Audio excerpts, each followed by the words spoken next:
In this book, The Dark Side of the Light Chasers, Debbie Ford explains how consciously or unconsciously we hide and deny our dark selves, rejecting these aspects of our true natures rather than giving ourselves the freedom to live authentically. She shows that it is possible to acknowledge and accept our so-called weaknesses, which may prove to be important hidden strengths so that we can reclaim our wholeness, power, creativity, brilliance, and dreams. So, what is our dark side? Debbie describes our dark side as a shadow, the aspects of ourselves which destroys our relationships, kills our spirit, and keeps us from fulfilling our dreams. Our shadow contains all the parts of ourselves that we don't like. We hide, deny, and believe are not acceptable. Our shadow is the person we don't want to be. It is a storehouse for all these unacceptable aspects of ourselves. So, what happens when we are living in our shadow? We compare ourselves to others. We see our faults, not our gifts. We try to be someone we are not.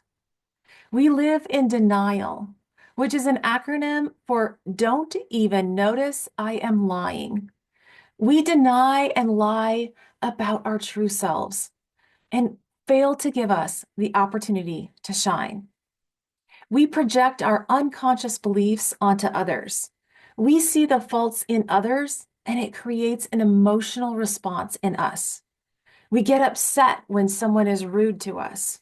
We call out when others are not being considerate or when they make mistakes. The world is a mirror of our internal selves. We see in others what we don't want to see in ourselves. We cover up our perceived flaws. When we deny certain aspects of ourselves, we overcompensate by becoming the opposite. We create entire personas to prove that we are not that. In this book, there is a story of the Golden Buddha. In 1957, a group of monks in Thailand were responsible for moving this giant statue to their new monastery. During the move, one monk noticed a crack and upon inspection, noticed something reflecting back to him. After chiseling away the clay, there stood a solid gold Buddha. It was believed to have been covered in clay several hundred years prior to keep it from being stolen. Like the Buddha, our outer shell protects us from the world. We are living in the shadow of our true self. Our real treasure, all who we are, is hidden within us. We unconsciously hide our inner gold under a layer of clay. We need to chip away at our outer shell to uncover our true and whole self. So, how do we do this? Well, in the book, Debbie states that we need to embrace our shadow by getting out of our heads and getting into our heart. Our shadow is there to teach us, guide us, and give us the blessing of our entire self. It holds the essence of who we are, holds our most treasured gifts. Our so-called faults are our greatest assets that are just over amplified. To embrace our shadow is to acknowledge and take responsibility for all of who we are. Embrace that we are both kind and mean, happy and angry. We love and we hate. We possess every trait and its polar opposite. We are not one without the other. The entirety of the world is within us. Each of us contains all the knowledge of the universe.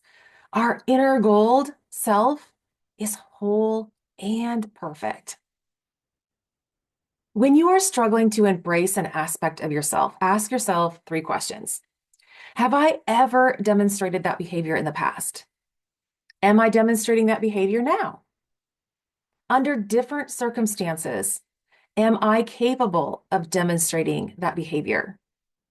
By saying yes to one of these questions, you are on your way to owning that trait. You can also go through a mirror exercise with another person. Write down 5 words that are the hardest for you to own or accept within yourself. With another person, say, I am that aspect. For example, I am resentful. The other person mirrors back. You are resentful. Repeat it until it no longer matters to you that you said it or are told you are. Just saying the word over and over breaks down our resistance to being called that word and to having that quality. Another way to embrace your shadow is to reclaim the lost parts of yourself by identifying all your subpersonalities and name them so you can disengage the emotional response to it and begin to feel the fondness for them, to learn the message and gift they bring you, and to accept that part of yourself. In the book, a visualization exercise using an imaginary bus ride was used to help bring these different personalities to light. The exercise invites you to envision a bus full of people. The author envisioned people of all ages, sizes, color, nationalities, who all dressed and looked very differently. Each person on the bus represented an aspect of herself who brought a special gift, a unique offering to her. These instructions were to get to know each other and every person on the bus and what their special gift was. The author named parts of herself: Big Bertha, Big Mouth; Angry Alice; Gorging Greta; Trashy Trixie; and a few others, all of whom had a message and gift for her. For example, Angry Alice was there to guide and warn her and scream when she was in danger. Her gift was a strong intuition that would always lead to healthy relationships if she listened to her inner voice. The personalities we least want to meet will have the greatest lessons for us. But if we continue to disregard them, they will continue to act out until they are heard and their needs are met. Sometimes it's the stories we have told ourselves from the past, maybe some beliefs that we've heard from others from our past that we hold as truths. Every word, every incident, and person that we continue to respond with or to with an emotional charge needs to be retraced, faced, replaced, and embraced. The true gift is when we can integrate all the negative traits into ourselves and when we no longer need affirmations because we know we are both worthy and worthless, ugly and beautiful, lazy and conscientious. Then our light will shine. We will be able to acknowledge the good we've done, celebrate our accomplishments, appreciate and honor ourselves for all of who we are, because we are all made perfect by God, and God doesn't make mistakes.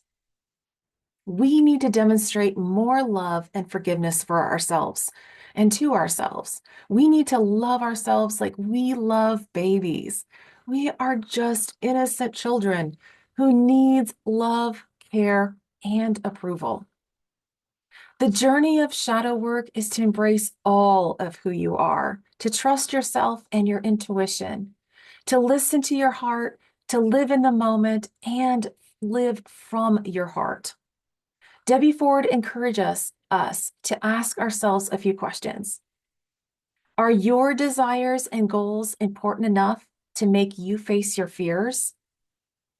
If you knew you only had 1 year to live, would you be doing what you're doing right now?